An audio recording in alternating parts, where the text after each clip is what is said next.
Welcome to Warblog. Today we're looking at the first battle of NDjamena. First battle of NDjamena, Chad. Interesting. Essentially, the Front Uni pour le Changement travel hundreds of kilometers in their Toyota pickups to attack NDjamena.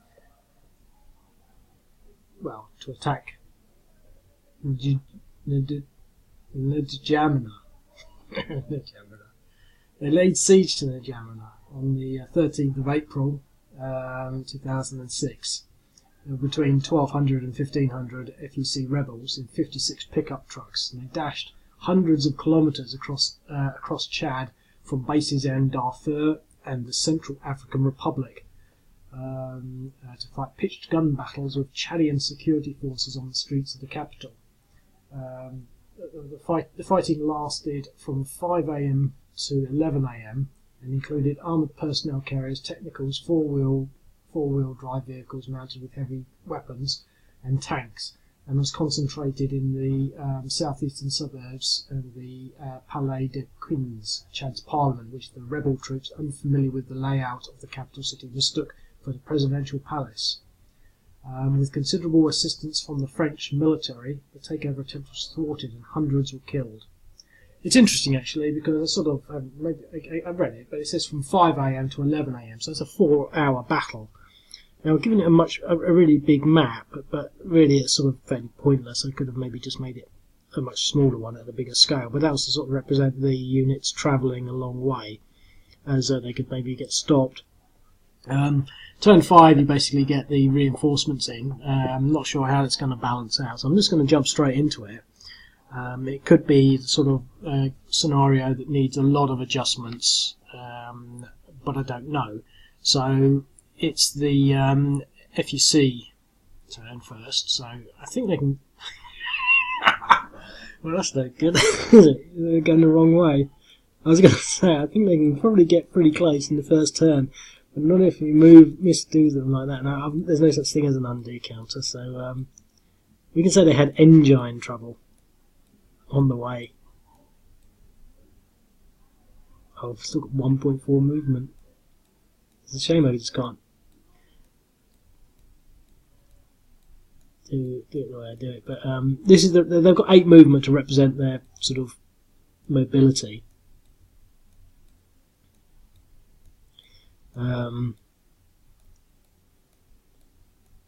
don't like giving units lots of movement, and I might revise that. Simply because I don't like it when there's too much movement, because otherwise you lose the sense of strategy, from a hex perspective. And I think these ones probably be able to get a similar distance in. But I did deliberately make the map so that you had to sort of do this cross-country journey to sort of give you the sense that you've travelled hundreds of kilometres from Darfur in the Central African Republic. And to get a sense of having done it really quickly and rapidly. You also get the Parliament building, which they mistake for the palace. See, this doesn't take any time at all, so it's hardly worth having this extra map. And it sort of, these situations just completely reinforce my perspective on having, just what I call money shot maps, where the action is just focused on where the action was. A lot of people don't like that because it's sort of, you don't get the strategy, but most people, find that, in my opinion, the fun of hex sort of counter games is the nitty gritty of that final, engagement. And to some extent, and I'm doing a series on strategy at the moment, that's not what strategy is about. Strategy is about choosing where your engagement is going to be, against who and with who, etc., etc. And to some extent there's some truth in that, but it's still the same thing. Once it gets to this sort of stage, that's where you from a hex perspective, you've got to start making you doing your thinking in that way. So and quite often the same thing happens whatever you do, on big strategic maps. It's just you might call the engagement one city before another, or one bridge or another, or but I accept the significance of the larger engagements, but I still feel that my process has the merits that I'm looking for. But what I'm saying is I could very well just make this map like that, and it would have been, all this extra stuff is wasted, it's lost. But it doesn't matter because it didn't take too much time and it's not too overbearing on that. And to be quite honest, I don't like cities where they're too large. I mean, that's about as large as I want it. Otherwise you end up with a whole page of city hexes, and I just don't think they look attractive. I think these ones are a little more attractive than they were a few months ago before I redid them, and they're a lot clearer. Anyway, so what have we got? We've still got 1.4 movement now. I think we're going to try and get there. We're irregulars, so we could possibly try and get into there, which we can. Look at that. That's good. We can get into there. He's stuffed. So can he. There's only one route across this. And it's there. Okay. So we can go for this. So I'm not sure what the odds are going to be. I mean, he's worth 2. He's in, what's that? Dense urban, so that's going to be 6. And we're going to have about 20. So that's going to be about 4 to 1. 5 to 1 DR. Okay, so it's pushed him out.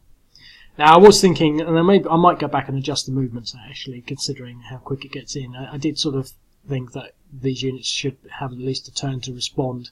And I was thinking, well, where would you position them? Well, you position one at this bridge, and maybe one there. And that would make the entry a little harder to start off with. Either that or accelerate the reinforcements to reflect to some extent the fact that it is only a 4-hour battle. I didn't see that at first. I saw it, but I just didn't think it was that relevant. I guess 4 hours is a long time when there's hundreds of people dying.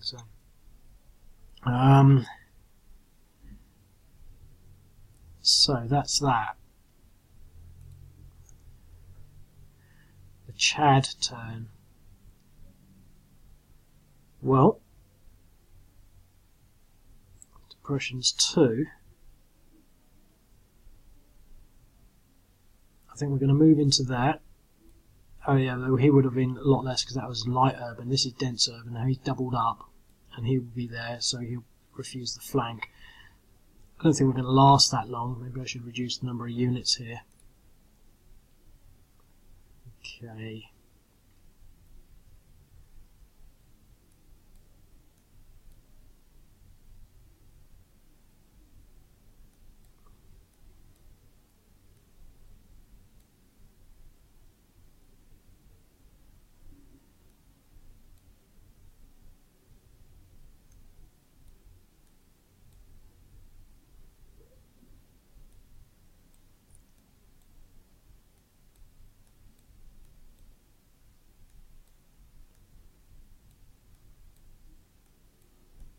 What I didn't do was do an attrition fight back. I should have done that.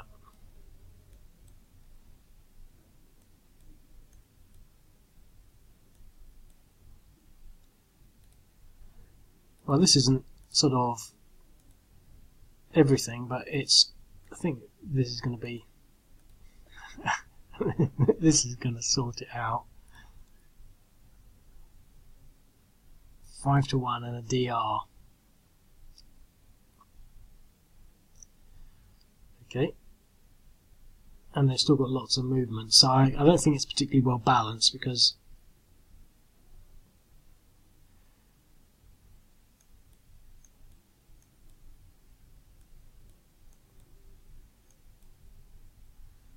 what's going to happen here.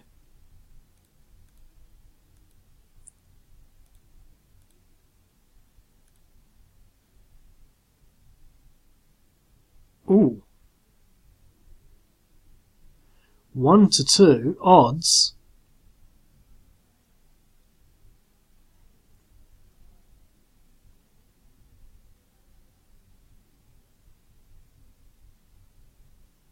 That's interesting, actually. That is very interesting. Because what's actually happened there is that these units, because they're stacked up, they're more than 5. And so they have not got their big bonuses of 5s, so they come up as 1, 2, 3, 4, 5, 6, 7, 8 times their surround values, and they've got an exchange, and that was with a dice roll of 2, and that's a 1 to 2. So it just goes to show how well the system works. I like to say that with a pinch of salt, but I think, you know, it could be claimed that that's quite effective, because the insurgents only really have the edge when they're fighting a moderately weak force.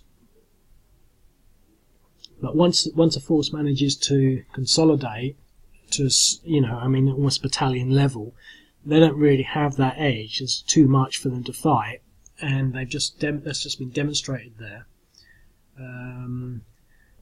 Okay. Well, I think what we're going to try and do is recover our depressions, so we're not going to fight back.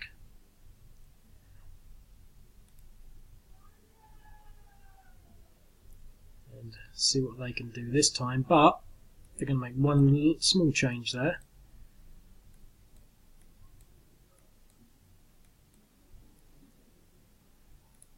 We've got everything in, bringing everything to bear. So this represents all the fighting that's going on. Oh, a 1 to 2 and an exchange. Wow. This is... And there we have some reinforcements. Oh, this is exciting. I thought it was going to be rubbish, but it's quite exciting because they've managed to hold on. Managed to hold on in the city. Okay.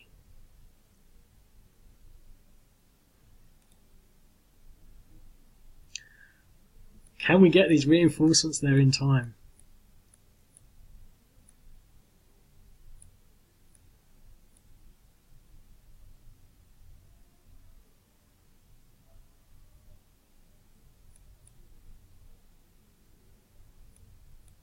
Okay. I don't know whether it would have been quicker to go this way, but I'm just so desperate. Driving a straight line. Oh, there's more of them, look. Well, they're desperately fighting. What's their depressions? 2, 4, 0. And their depressions are just going to get worse and worse. Oh, 1 to 3. It's gone down to 1 to 3 now, and an attack or retreat. Look at that. Wow. And did they dig in this time? Probably. They dug in, and what a defence. I feel like I'm narrating the World Cup. Okay.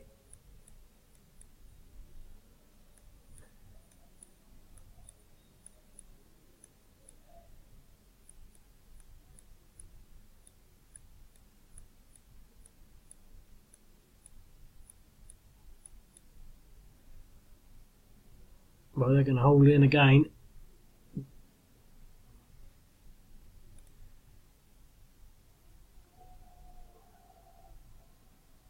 They're recovering.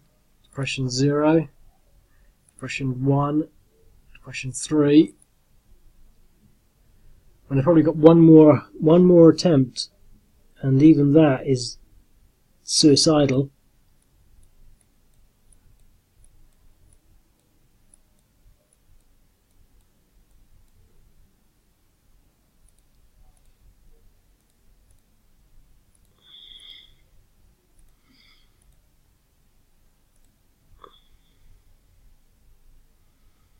1 to 4, attack a retreat.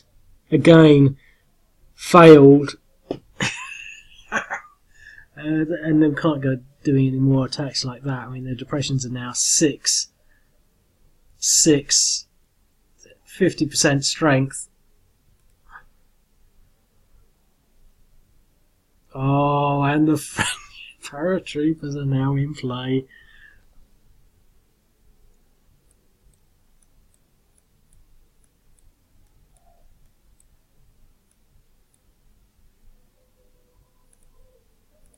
Let's see what this ends up like. 3 to 1 DR.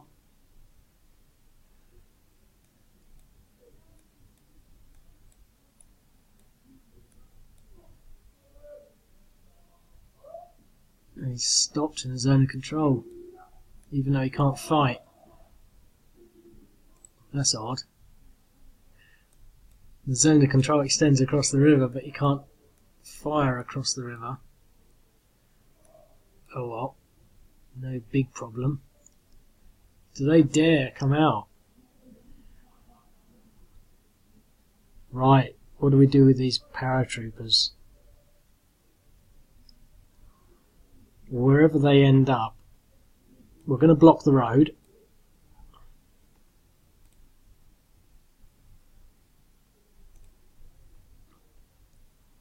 So we block the road.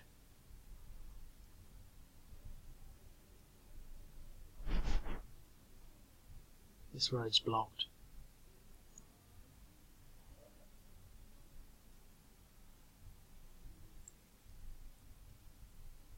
I think we're going to land there. Looks like a good spot, nice defensive location.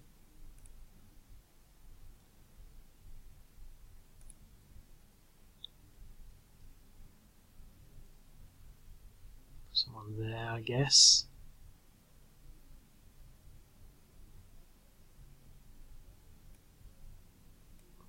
All these spots are just, you know, out of range of sort of air defence, which they could be hit by if they landed, you know, adjacent to any of these units. Although they're quite weak, I don't really know what the odds would be, and it just makes sense. And one here, I think, not the best place, but I think it gives us a few extra opportunities because we didn't have anyone in that part of the city. Okay, well, I mean, historically, it says 2 mass graves were located in the southeastern suburbs of NDjamena. Southeast, so down here, at a remote spot in Djari Kawas, where government forces ambushed a rebel column. One mass grave was reported to contain 102 bodies, though reports conflict as to whether the dead were all rebel soldiers or a mix of rebels and civilians.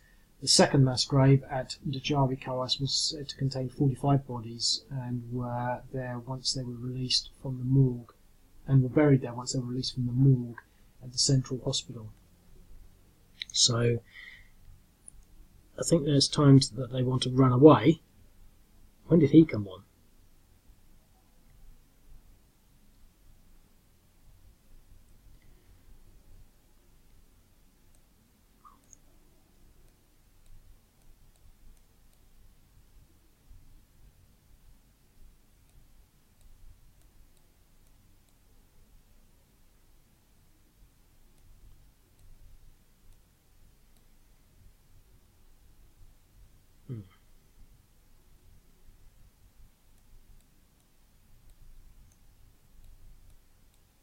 Well, it looks like they're all going to get away.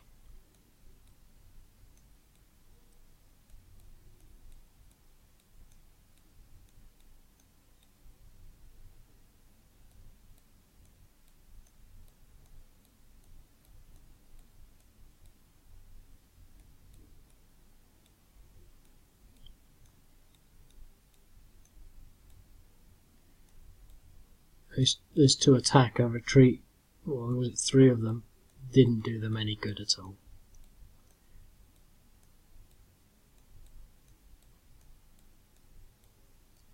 I mean, I could have tried to get one more fight out of them, but I don't think so.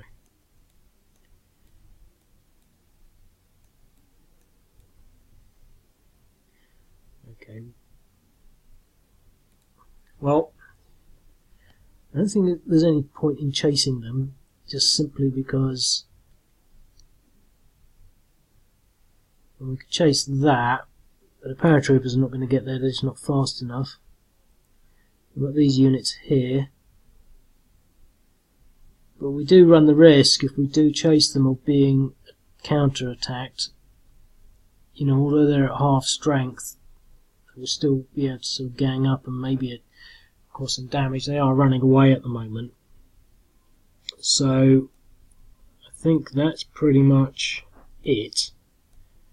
I think the units are going to sort of consolidate on, or I'll leave him there actually, consolidate on protecting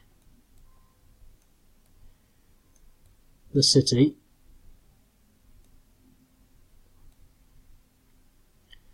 And leave it at that, really. Oh look, we've got this guy here. I think he came on earlier actually. I'm pretty pleased with that actually. I did think it was just going the wrong way at first. You know, from a sort of design perspective, just too much. But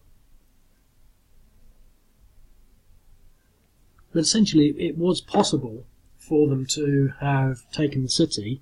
They engaged in a massive sort of gunfight that they could have won, potentially, but in this case they didn't, and it really comes down to sort of stacking these up.